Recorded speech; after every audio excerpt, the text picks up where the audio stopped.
নিচের রিসেপশন রুমের বেয়ারা এসে ঘরের মধ্যে ঢুকল। তোমার নাম কি? আগে স্যার, শশী হাজরা।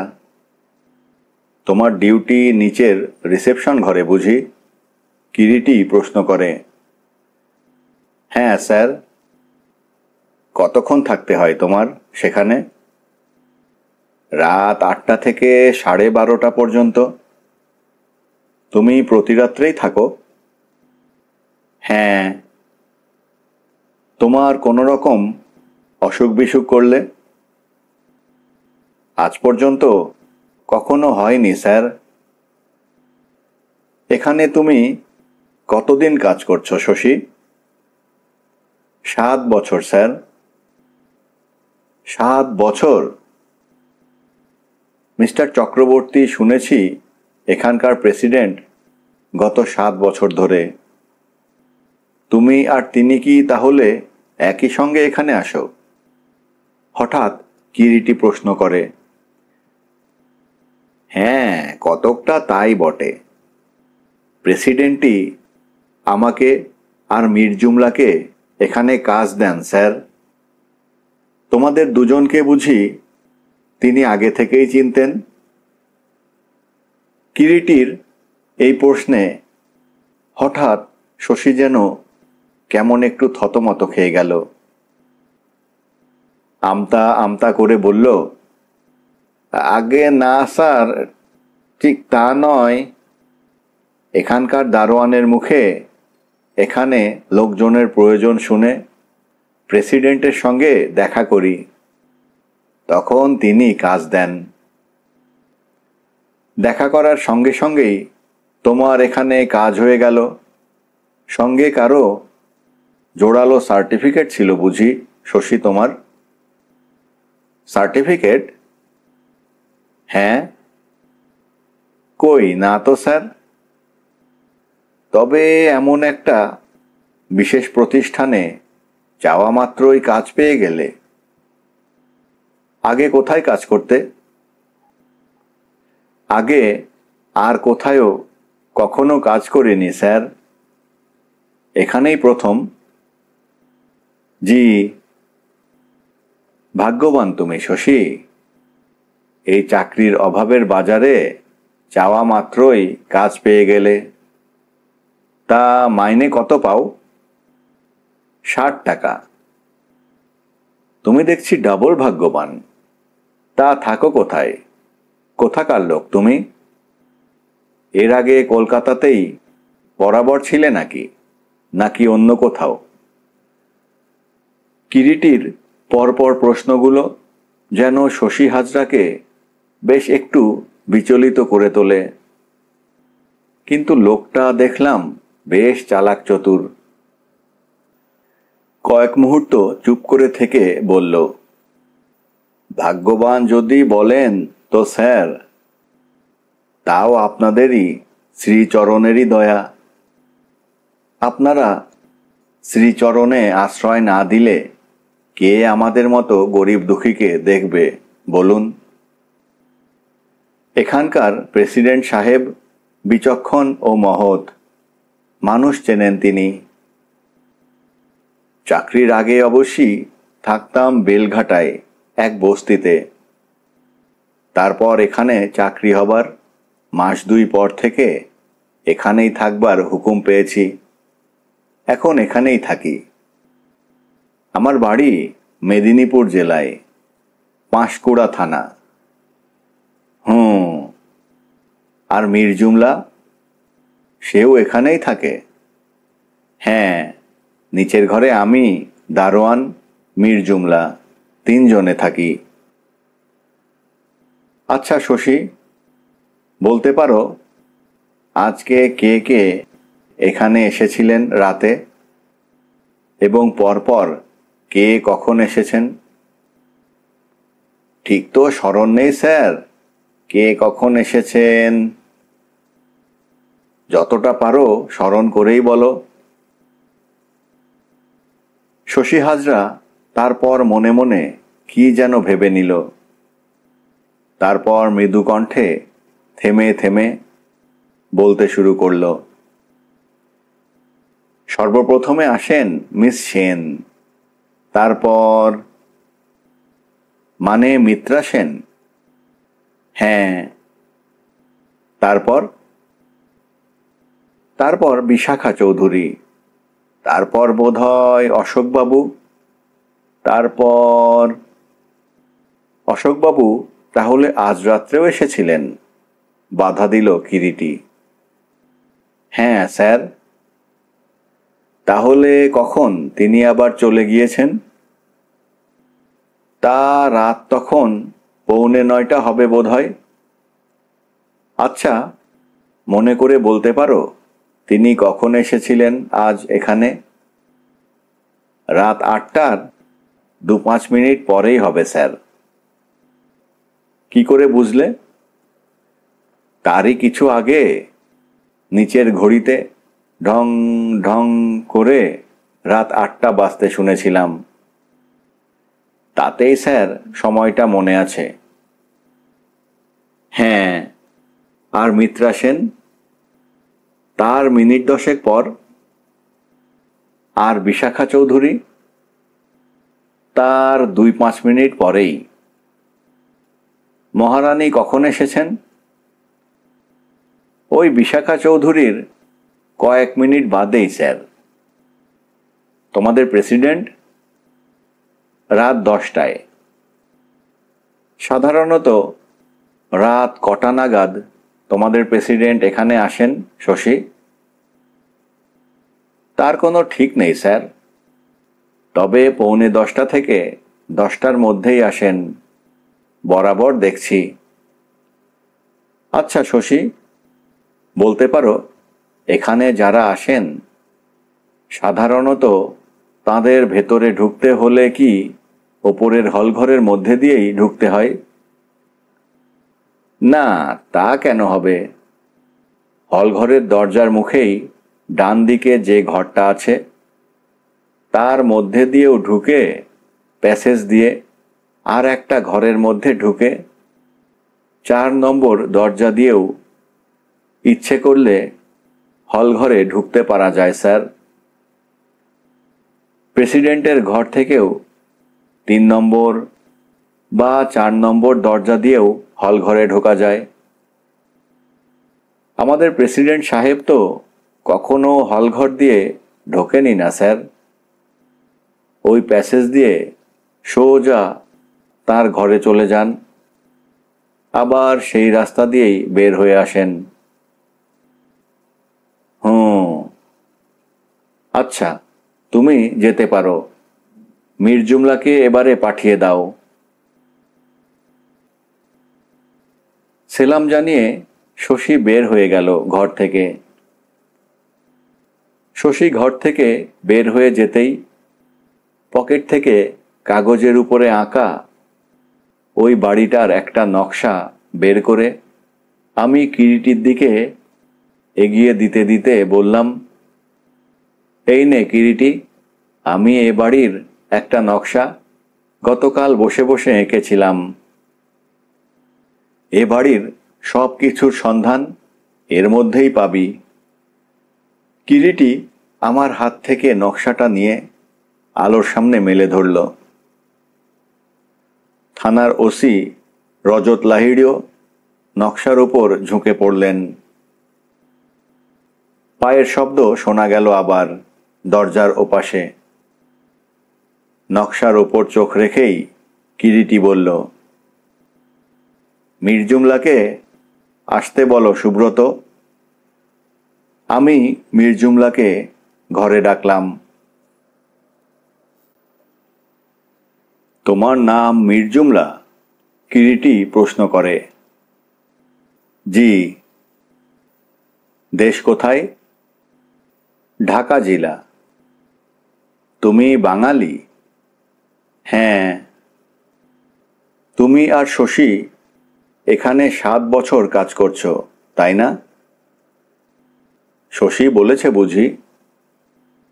যেই বলুক কথাটা সত্যি কি না।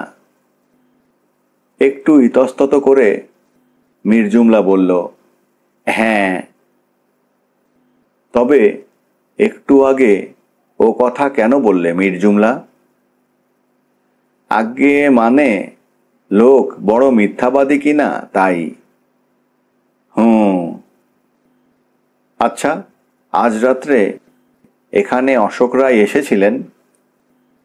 হ্যাঁ। মিসেস সেনের আগে না পরে? কয়েক মিনিট পরেই বোধ হয়। তারপর অশোক রায় কখন চলে যান জানো কিছু? না, দেখিনি। অশোক রায় ও মিত্রা সেনকে তুমি কোথায় দেখো? মিসেস সেন এসেই নিচে বাগানে চলে যান। আমি তখন হল ঘরে। যাবার সময় বলে যান আমাকে, অশোকবাবু এলে তাকে বাগানে পাঠিয়ে দেবার জন্য। অশোক রায় এলে তুমি বলেছিলে তাকে সে কথা? হ্যাঁ, বলেছি বই কি। তুমি তো এখানে সকলকে ড্রিঙ্ক সরবরাহ করো। হ্যাঁ। মিত্রা সেন ড্রিঙ্ক করতেন? না। কখনো ড্রিঙ্ক করেননি? না। অশোক রায়? করতেন মাঝে মাঝে। মহারানী? করতেন প্রতিদিনই। বিশাখা চৌধুরী? প্রতিদিনই করতেন। আজ ওরা কেউ ড্রিঙ্ক করেছিলেন? বিশাখা চৌধুরী ও মহারানী করেছেন। তুমি আজ মহারানী ও বিশাখা চৌধুরীকে আসতে দেখেছিলে? মহারানীকে দেখেছি, কিন্তু বিশাখা চৌধুরীকে দেখিনি। কেন? তুমি তখন কোথায় ছিলে? বারে।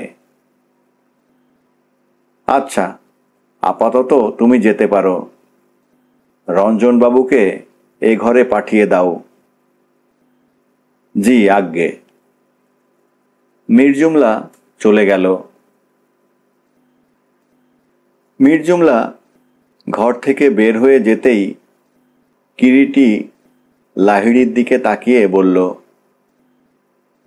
লাহিড়ি সাহেব, প্রত্যেককে আমি আমার যা জিজ্ঞাসা করবার জিজ্ঞাসা করছি, তাই আপনার কাউকে বিশেষ কিছু জিজ্ঞাসা থাকলে চুপ করে বসে থাকবেন না কিন্তু।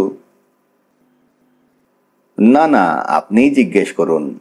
আমিও সঙ্গে সঙ্গে নোট করে যাচ্ছি প্রত্যেকের জবানবন্দি। সেরকম কিছু জিজ্ঞাসা থাকলে নিশ্চয়ই জিজ্ঞাসা করব। কিন্তু আপনি যেখানে জিজ্ঞাসা করছেন সেখানে কোনো প্রশ্ন তোলার কোনো রকম প্রয়োজন থাকতে পারে না। মৃদু হেসে কথাটা শেষ করেন লাহিড়ী। তাই বলে সব দায়িত্বটা আমার ঘাড়ে চাপাবেন নাকি? এত বড় সুযোগ কেউ হাতছাড়া করে নাকি? হাসতে হাসতে আবার জবাব দেন লাহিড়ী, আসুন রঞ্জনবাবু। ঠিক সেই মুহূর্তে ঘরে যে ব্যক্তি প্রবেশ করলেন তাকে আহ্বান জানালো কিরিটি। ভদ্রলোকের চেহারা রোগাটে, দৈর্ঘ্যে 5 ফুট 2-3 ইঞ্চির বেশি হবে না। পরিধানে দামি স্যুট। বেশভূষা ও চেহারার মধ্যে একটা সযত্নরক্ষিত পরিচ্ছন্নতা। বয়স 40-এর কোঠা প্রায় পার হতে চলেছে বলেই মনে হয়। মাঝখানে সিঁথি করে চুল ব্যাক ব্রাশ করা, ছোট কপাল। চোখের দিকে তাকালেই বোঝা যায় দৃষ্টি বেশ তীক্ষ্ণ ও সজাগ। নাকটা একটু চাপা। রঞ্জন রক্ষিত ঘরে ঢুকেই বলল, হলঘরে ওরা সব অস্থির হয়ে উঠেছেন। কতক্ষণ আর তাদের এভাবে আপনারা আটকে রাখতে চান ওরা জানতে চাইছেন। কিরিটি জবাব দিল, সুব্রত, ও ঘরে গিয়ে বলে আয় যাদের সঙ্গে কথা হয়ে গিয়েছে তারা আপাতত যেতে পারেন বটে, কিন্তু পুলিশ কর্তৃপক্ষের বিনা অনুমতিতে আপাতত তাঁরা কেউ কলকাতা ছেড়ে যেন না যান।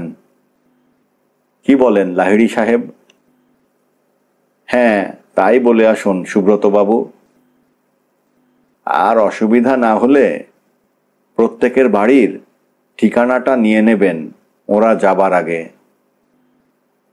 বললাম, প্রত্যেকের ঠিকানা তো প্রেসিডেন্টের খাতা থেকেই পাওয়া যেতে পারে। তবে তো কথাই নেই, দে ক্যান গো নাও, যেতে পারেন তারা। আমি ঘর থেকে বের হয়ে পাশের হল ঘরে গিয়ে ঢুকলাম কিরিটি তথা লাহিড়ী সাহেবের নির্দেশটা জানিয়ে দেবার জন্যে। ঘরের মধ্যে ছত্রাকারভাবে বৈকালী সংঘের মেম্বাররা সকলে এদিক ওদিক বসে ফিসফিস করে কি যেন সব আলোচনা করছিলেন পরস্পর নিজেদের মধ্যে। আমাকে ঘরে প্রবেশ করতে দেখেই অকস্মাৎ তাঁদের আলোচনার গুঞ্জনটার মধ্যে যেন একটা ছেদ পড়ল। বুঝলাম পরস্পরের মধ্যে আলোচনারত প্রত্যেকেরই মনটা পড়েছিল 1 নম্বর দরজার দিকেই। যুগপৎ অনেকগুলো চোখের সপ্রশ্ন তীক্ষ্ণ দৃষ্টি যেন এসে সর্বাঙ্গে ছুঁচের মতো বিদ্ধ হল।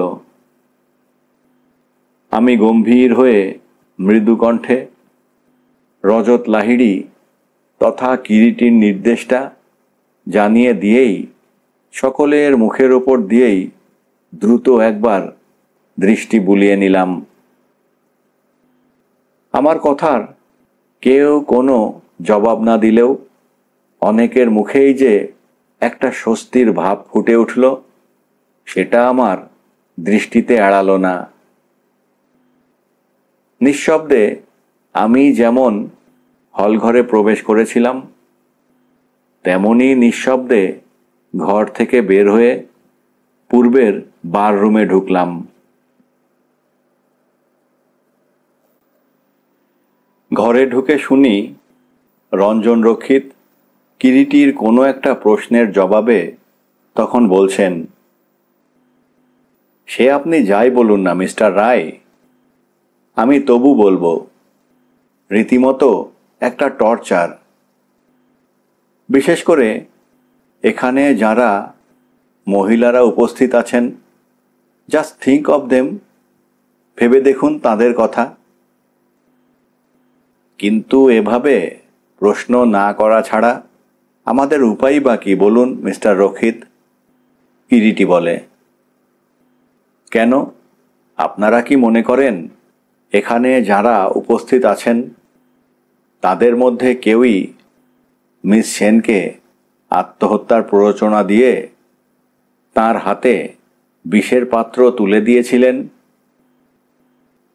তাই যদি ভেবে থাকেন তো বলবো, এটা যেমন অ্যাবসার্ড তেমনি হাস্যকর। ভুলে যাবেন না মিস্টার রায়, এখানে যারা আসেন বা আজ রাত্রে উপস্থিত আছেন তাদের প্রত্যেকেরই একটা বংশপরিচয়, সমাজ ও শিক্ষা, কৃষ্টির ঐতিহ্য আছে। প্রত্যেকেই তারা কালচার্ড সোসাইটি থেকে এসেছেন। আপনার কথাটা আমি নিশ্চয়ই অবিশ্বাস করছি না মিস্টার রক্ষিত, কারণ প্রথমত যে দুর্ঘটনার সঙ্গে আপনারা সকলে সাক্ষাৎ বা পরোক্ষভাবেই বলুন জড়িত হয়ে পড়েছেন, আজ এখানে সেটা আইনের চোখে অপরাধমূলক বলেই এ ধরনের জবানবন্দি পুলিশের কর্তৃপক্ষের কাছে পেশ করতে আপনারা বাধ্য। তা সে আপনাদের ইচ্ছে থাকুক বা না থাকুক। অবশ্য ইচ্ছে করলে আপনারা চুপ করে থাকতে পারেন, যেটা আপনাদের যার যার নিজের রিস্কে। দ্বিতীয়ত, শিক্ষা, সমাজ বা পরিচয়ের যে নজির আপনি তুলে ধরেছেন তার জবাবে এটুকুই বলতে পারি আমি, পাপকে কি আজও আমরা শিক্ষা দীক্ষা ও সমাজ পরিচয়ের দিক থেকে গণ্ডি দিয়ে দূরে সরিয়ে রাখতে পেরেছি? কিন্তু যাক সে কথা, আপনাকে যা জিজ্ঞেস করছি তার জবাব পেলে সুখী হব। সে আপনি চাইবেন না কেন মিস্টার রায়? আমি কিন্তু তবু বলবো, মানুষের নার্ভের ওপরে এ আপনাদের নিছক একটা জুলুম। জুলুম? নিশ্চয়ই। জুলুম যদি হয়ও মিস্টার রক্ষিত, আমার প্রশ্নগুলোর জবাব আপনাদের কাছ থেকে আমার পাবার চেষ্টা করতেই হবে। এখন কথা হচ্ছে, আপনি আমার সেই প্রশ্নগুলোর জবাব দিতে রাজি আছেন কি না। মুহূর্তকাল গম্ভীর হয়ে কিরিটির মুখের দিকে চেয়ে থেকে মিস্টার রক্ষিত নিরাসক্ত কণ্ঠে বললেন, বেশ, বলুন, কি জানতে চান আপনারা আমার কাছ থেকে? কিরিটি প্রত্যুত্তরে এবারে মৃদু হেসে তার প্রশ্ন করল, বলল, আজ রাত্রে আপনি এখানে কখন এসেছেন? আমি এখানে মশাই নিয়মিত যাকে বলে আসি না, মধ্যে মধ্যে আসি। সে প্রশ্ন তো আপনাকে আমি করিনি। আমি জিজ্ঞাসা করেছি, আজ রাত্রে কখন এসেছেন এখানে আপনি? তা ঠিক সময়টা আমার মনে নেই। আন্দাজ করেই না হয় বলুন, 2-4 মিনিট এদিক ওদিক হলেই হবে। মুশকিলে ফেললেন মশাই।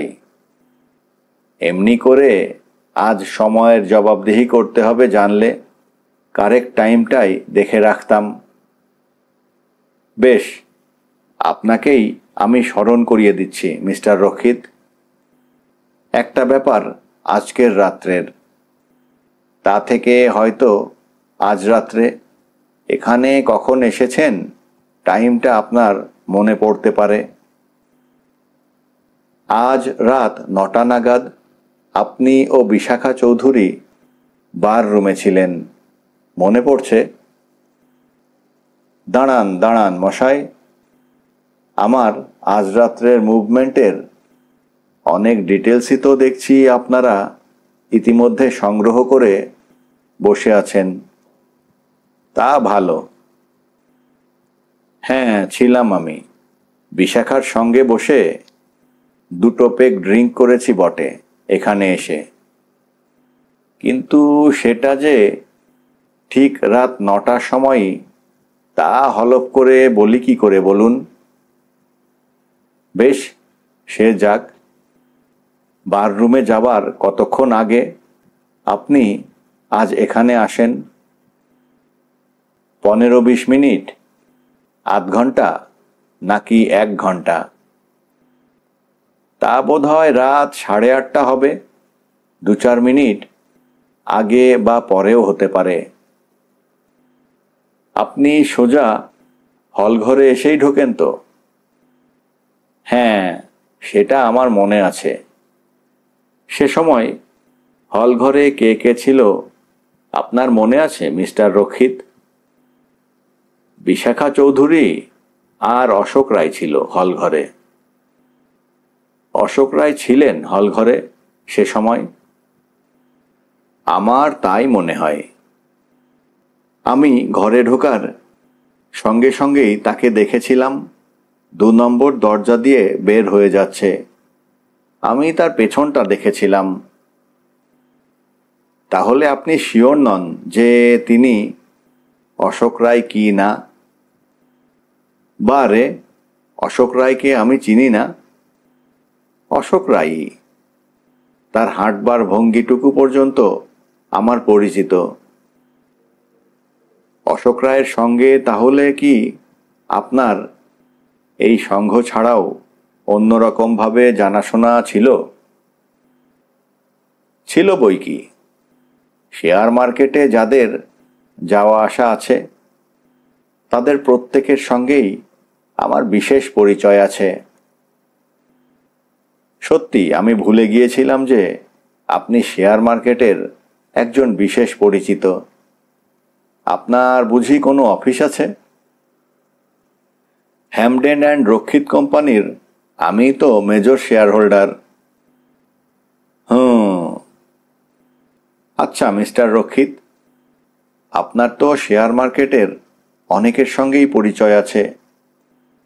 এখানে যারা আসা যাওয়া করেন, মানে আপনাদের এখানকার এই মেম্বারদের মধ্যেকার কার কার শেয়ার মার্কেটে যাতায়াত আছে বা শেয়ার সম্পর্কে কারা ইন্টারেস্টেড, নামগুলো যদি বলেন।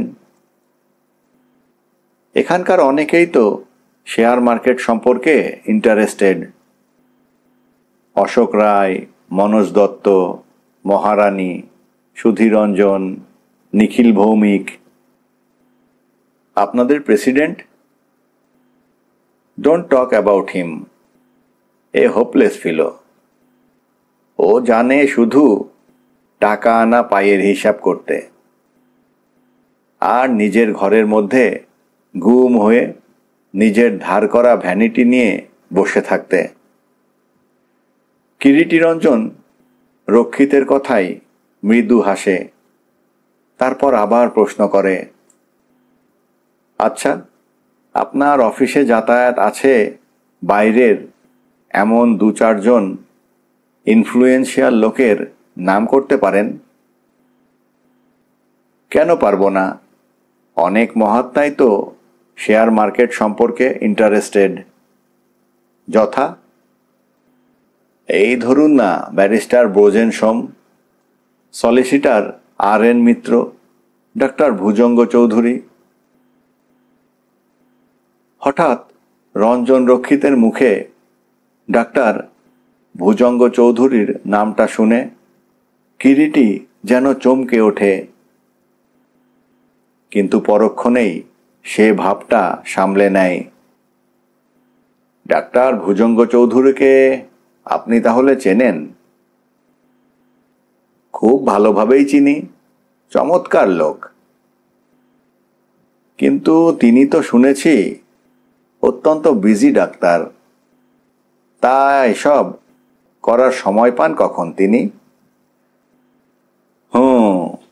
জানেন না তো, শেয়ার মার্কেটের একজন পোকা বললেও চলে লোকটাকে। 3টে-4টে নাগাদ প্রতিদিন একবার যানই আমার অফিসে। নেহাত না যেতে পারলে টেলিফোন করেন। যাক সে কথা। আপনি যে একটু আগে বলছিলেন হলঘরে ঢুকে আজ আপনি বিশাখা চৌধুরীকে দেখেছিলেন, তিনি তখন হলঘরে কি করছিলেন? একটা সোফার ওপরে বসেছিলেন চুপ করে। আমার যাবার পরে উঠে দাঁড়িয়ে বললেন, চলুন mister Rakshit, I was waiting for you. বললাম, সে কি? তার জবাবে তিনি বললেন, হ্যাঁ, আজ সন্ধ্যা থেকেই কেমন যেন একটু ডাল লাগছে, কিচ্ছু ভালো লাগছে না। চলুন একটু ড্রিঙ্ক করা যাক, যদি আপনার আপত্তি না থাকে। অগত্যা আর কি করি বলুন, একজন ভদ্র মহিলা ড্রিঙ্ক অফার করছেন। দুজনে গিয়ে বারে ঢুকলাম। তারপর বোধহয় আধ ঘন্টা সেই ঘরেই বসে দুজনে ড্রিঙ্ক করেছি। আপনারা যে সময় বারে বসে ড্রিঙ্ক করছিলেন তখন মহারানী সে ঘরে এসেছিলেন কি? কে, মহারানী? হ্যাঁ, মনে হচ্ছে যেন একবার এসেছিলেন। কতক্ষণ সেখানে ছিলেন মহারানী? তা ঠিক মনে নেই। বিশাখা চৌধুরী আপনার সঙ্গে বাররুমে কতক্ষণ ছিলেন? মাঝখানে মনে পড়ছে ড্রিঙ্ক করতে করতে মিনিট 15-20 জন্য বোধহয় একবার উঠে যান বার থেকে, তারপর আবার এসে বসেন। অশোক রায় বা মিত্রা সেনকে সামনাসামনি আপনি আজ রাত্রে একবারও দেখেছেন? না, দেখিনি। আচ্ছা, আপনি এবার যেতে পারেন। দয়া করে বিশাখা চৌধুরীকে একবার এ ঘরে পাঠিয়ে দিন। আচ্ছা, দিচ্ছি। রঞ্জন রক্ষিত ঘর থেকে বের হয়ে গেলেন।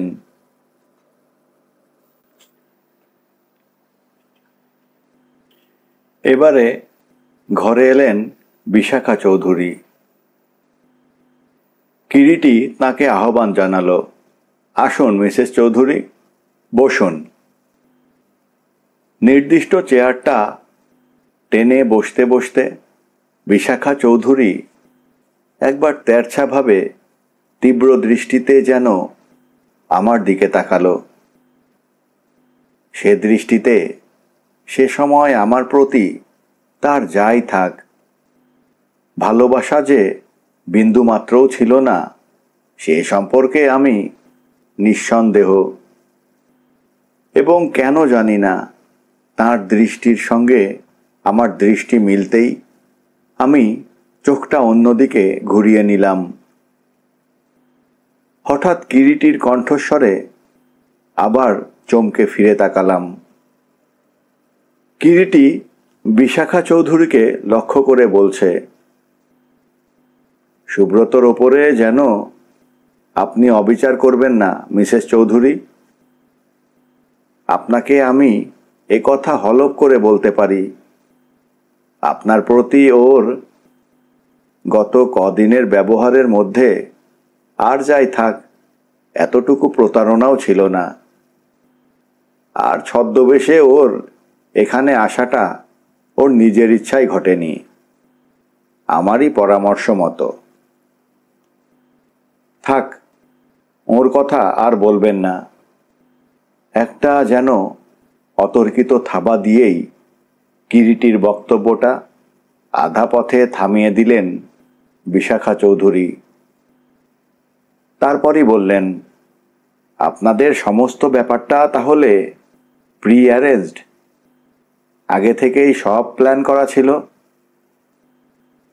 সত্যি কথা বলতে গেলে কতকটা হ্যাঁও বটে, আবার কতকটা নাও বটে। যাক সে কথা, আপনাকে আমি কয়েকটা প্রশ্ন করতে চাই। যদি অনুগ্রহ করে আমার প্রশ্নগুলোর জবাব দেন। সাধ্য হলে দেব। অবশ্যই আপনার সাধ্যের বাইরে কোনো প্রশ্ন আমি করব না। দেখুন মিস্টার রায়, আমার ঘণ্টাখানেক ধরে প্রচণ্ড মাথার যন্ত্রণা হচ্ছে। আপনার যা জিজ্ঞাস্য আছে একটু তাড়াতাড়ি শেষ করে আমাকে ছেড়ে দিলে বিশেষ বাধিত হব। মিসেস চৌধুরী, প্লিজ আমাকে বিশাখা চৌধুরী বলে ডাকলেই বাধিত হব। সরি। আচ্ছা, আপনি আজ কখন এখানে এসেছিলেন? 8:15 কি 8:20 হবে। আপনি সোজা হলঘরে এসেই ঢোকেন তো? হ্যাঁ। হলঘরে তখন আর কেউ ছিল? ছিল অশোক রায়। আর মিত্রা সেন? না, তাকে দেখিনি। মিত্রা সেনকে আজ একবারও দেখেননি? না। মহারানীকে কখন প্রথম দেখেছিলেন? ঠিক মনে করে বলতে পারছি না, দুঃখিত। মহারানীকে হলঘরে এসে মিত্রা সেনের মৃত্যু সংবাদ দেবার আগে একবারও দেখেছেন কি না আপনার মনে পড়ছে না? না। আচ্ছা, মিস্টার রক্ষিতের সঙ্গে এই ঘরে বসে ড্রিঙ্ক করতে করতে আপনি নাকি উঠে বাইরে কোথায় মিনিট 15-20 জন্য গিয়েছিলেন, তারপর আবার এই ঘরে ফিরে আসেন। কথাটা কি সত্যি? ফানি, কে আপনাকে এ কথা বলেছে মিস্টার রায়? আমি এ ঘর থেকে বের হয়ে যাবার পর আর তো এ ঘরে ফিরেই আসিনি। আমি এ ঘর থেকে বের হয়ে গিয়ে হল ঘরেই ছিলাম। এ ঘর থেকে বের হয়ে গিয়ে আবার আপনি এ ঘরে ফিরে আসেননি তাহলে? Certainly not. কিন্তু যদি বলি আজ রাত্রে মিত্রা সেনের মৃতদেহ বাগানের মধ্যে আবিষ্কৃত হবার আগেই আপনি একবার কোনো এক সময় নিচের বাগানে গিয়েছিলেন, তাহলে আমি অত্যন্ত দুঃখের সঙ্গেই বলতে বাধ্য হব যে আপনার অনুমানটা বা জানাটা সম্পূর্ণ ভুল। বিশাখা চৌধুরীর সদম্ভ উক্তির সঙ্গে সঙ্গে কিরিটির মুখখানা যেন সহসা কঠিন হয়ে ওঠে। তীক্ষ্ণ অন্তর্ভেদী দৃষ্টিতে বিশাখার মুখের দিকে তাকিয়ে চাপা মৃদু কণ্ঠে এবারে সে বলে, ভুল। হ্যাঁ? তারপর কিরিটি সঙ্গে সঙ্গেই যেন এগিয়ে গেল 2 পা, উপবিষ্টা বিশাখা চৌধুরীর দিকে, এবং হাত বাড়িয়ে তার মাথার কেশ থেকে ছোট পাতা সমেত কামিনী গাছের একটা ভাঙা শাখা টেনে বের করে বলল, মিত্রা সেন যেখানে বেঞ্চের ওপর মৃত অবস্থায় ছিলেন তার পেছন দিকে একটা কামিনী গাছের ঝোপ আছে। আপনার নিশ্চয়ই অজানা থাকবার কথা নয়। কিন্তু মিত্রা সেনের মৃতদেহ আবিষ্কৃত হবার পর আপনারা যখন সকলে মিলে বেঞ্চের সামনে গিয়ে দাঁড়ান, সে সময় কেমন করে এই বস্তুটি আপনার চুলের সঙ্গে আটকে থাকতে পারে বলতে পারেন? যদি সত্যি আপনার কথায় মেনে নেওয়া যায় যে সেই সময়ই প্রথম আপনি আজ নিচের বাগানে গিয়েছিলেন। বিশাখার মুখের দিকে তাকিয়ে দেখলাম সে মুখের কোথায়ও যেন বিন্দুমাত্র আর রক্ত নেই। সমস্ত রক্ত যেন তার মুখ থেকে কে ব্লটিং পেপারে শুষে নিয়েছে। শুধু তাই নয়, কিরিটির মুখের দিকে স্থাপিত তার 2 চোখের বোবা দৃষ্টির মধ্যে সেই মুহূর্তে যে অসহায় করুণ একটা ভাব ফুটে উঠেছিল, তা থেকে স্পষ্টতই প্রমাণিত হয় যে তিনি যাকে বলে কিং কর্তব্য বিমূঢ় হয়ে গিয়েছেন যেন। কি জবাব দেন? বিশাখা চৌধুরীর এতক্ষণের সমস্ত দৃঢ়তা যেন কিরিটির শেষ প্রশ্নের নির্মম আঘাতে গুঁড়িয়ে একেবারে চুরমার হয়ে গেল। হঠাৎ 2 হাতের মধ্যে মুখ ঢেকে চাপা আর্ত করুণ কণ্ঠে বলে উঠলেন এবারে বিশাখা, বিশ্বাস করুন মিস্টার রায়, আমি মিত্রার মৃত্যু সম্পর্কে কিচ্ছু জানি না। কিন্তু কিরিটি নিষ্ঠুর। আগের মতোই কঠিন কণ্ঠেই এবারে সে বলল, আপনি তাহলে স্বীকার করছেন এখন যে আগে আর একবার আপনি আজ রাতে একসময় নিচের বাগানে গিয়েছিলেন? মৃদু ক্ষীণকণ্ঠে এবার উত্তর এলো ছোট একটি মাত্র শব্দে, হ্যাঁ। হুম। তাহলে এই ঘরে বসে যখন রঞ্জনের সঙ্গে ড্রিঙ্ক করছিলেন তার আগেই, অর্থাৎ মিস্টার রক্ষিতের সঙ্গে দেখা হবার আগেই আপনি একবার বাগানে গিয়েছিলেন। হ্যাঁ, কিন্তু আপনি বিশ্বাস করুন মিস্টার রায়, আমি কিচ্ছু জানি না। মিত্রার ব্যাপারে আমি কিছুই জানি না। সত্যিই যদি তাই হয় তো আপনাকে আমি এইটুকুই আশ্বাস দিতে পারি যে আপনার শঙ্কিত হবারও কোনো কারণ নেই। তবে আমি যা যা আপনাকে জিজ্ঞাসা করছি তার মধ্যে যেন কোনো কিন্তু রাখবেন না। সত্য জবাবই দেবেন, যা জানেন। বলুন। আপনি এখানে এসে সোজা তাহলে বাগানেই যান। একটু ইতস্তত করে বিশাখা জবাব দেন, হ্যাঁ। কিন্তু কেন? এসেই সোজা বাগানে গেলেন কেন? অশোককে যেতে দেখেছিলাম। তার মানে আপনি তাকে ফলো করছিলেন, তাই কি? হ্যাঁ। কিন্তু কেন ফলো করছিলেন তাকে? প্রত্যুত্তরে এবারে চুপ করে রইলেন, মাথা নিচু করে বিশাখা চৌধুরী। কই, জবাব দিন। একজন আমাকে অশোক ও মিত্রার ওপরে নজর রাখতে বলেছিল। কে? সেই লোকটি কে? ক্ষমা করবেন আমাকে মিস্টার রায়, আমি তার নাম করতে পারবো না। পারবেন না? না। কেন? শুনুন, আমি আপনাকে কথা দিচ্ছি, এটুকু বিশ্বাস আমাকে করতে পারেন।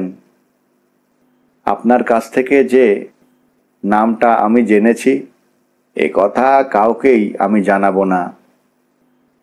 ইচ্ছে করলে আপনি নামটা এক টুকরো কাগজে লিখে আমাকে জানাতে পারেন। ক্ষমা করবেন, তবু পারবো না। আমি প্রতিজ্ঞাবদ্ধ। তাহলে আমি বুঝবো যে আপনি বলবেন না ইচ্ছে করেই। আমি তো বললাম আপনাকে আমার কথা, আপনি এখন যা বোঝেন। মুহূর্তকাল প্রত্যুত্তরে কিরিটি চুপ করে রইল। তারপর মৃদু কণ্ঠে বলল, নামটা যখন বলবেনই না বলে আপনি স্থির প্রতিজ্ঞ, মিথ্যা পিড়াপিড়ি আর আপনাকে আমি করব না। তবে এটা ঠিকই জানবেন বিশাখা দেবী, এই মুহূর্তে না হলেও তার নাম জানতে খুব বেশি দেরি আমার হবে না। আমি তার নাম জানবই। যাক সে কথা। আপনি নিচে গিয়ে কি করছিলেন আর কখনই বা ফিরে এলেন? আমি যখন নিচের বাগানে যাই, বলতে লাগলেন বিশাখা চৌধুরী, প্রথমটায় অশোককে কোথাও দেখতে পাইনি, তাই ইতস্তত তার সন্ধান করতে লাগলাম। ঘুরতে ঘুরতে শেষে সেই কামিনী ঝোপের পেছনে গিয়ে উপস্থিত হতেই একটি চাপা সতর্ক নারী কণ্ঠস্বর আমার কানে এলো। নারী কণ্ঠ? হ্যাঁ। চিনতে পেরেছিলেন সেই নারী কণ্ঠ? না, কারণ ইতিপূর্বে সে কণ্ঠস্বর আমি কখনো শুনেছি বলে তো মনে হলো না। তারপর শুনতে পেলাম সতর্ক নারী কণ্ঠে কে যেন বলছে, এক মুহূর্ত আর এখানে থেকো না, যত তাড়াতাড়ি পারো এখান থেকে চলে যাও। ব্যাপারটা জানাজানি হয়ে গেলে এবং অন্যান্য মেম্বাররা সব এসে পড়লে তখন মুশকিলে পড়বে। সেই নারীকণ্ঠের প্রত্যুত্তরে শুনলাম কে যেন বলল, কিন্তু আমার হাত পা পেটের মধ্যে সেঁধিয়ে যাচ্ছে, পারবো না, আমি পালাতে পারবো না। তার জবাবে সেই পূর্ব নারী কণ্ঠস্বর এবারে বলল, ছি, তুমি না পুরুষ মানুষ? এত ভীতু তুমি? এইটুকু সাহস তোমার নেই? যাও, শিগগির পালাও এখান থেকে। এরপর পালাবার আর পথ পাবে না। জবাবে এবার পুরুষটি বলল, কিন্তু পালালে কি সকলের সন্দেহ আমার ওপরেই পড়বে না? নারীটি এবারে জবাব দিল, সে পরের কথা পরে হবে, এখন তো পালাও। তাছাড়া একটা কথা ভুলে যাচ্ছ কেন? সকলেই তোমার সঙ্গে ওর ইদানিংকার ঘনিষ্ঠতার কথা জানে। এমনিতেও তোমার কথা কেউ বিশ্বাস করছে না, অমনিতেও না। এই পর্যন্ত বলে বিশাখা চৌধুরী থামলেন।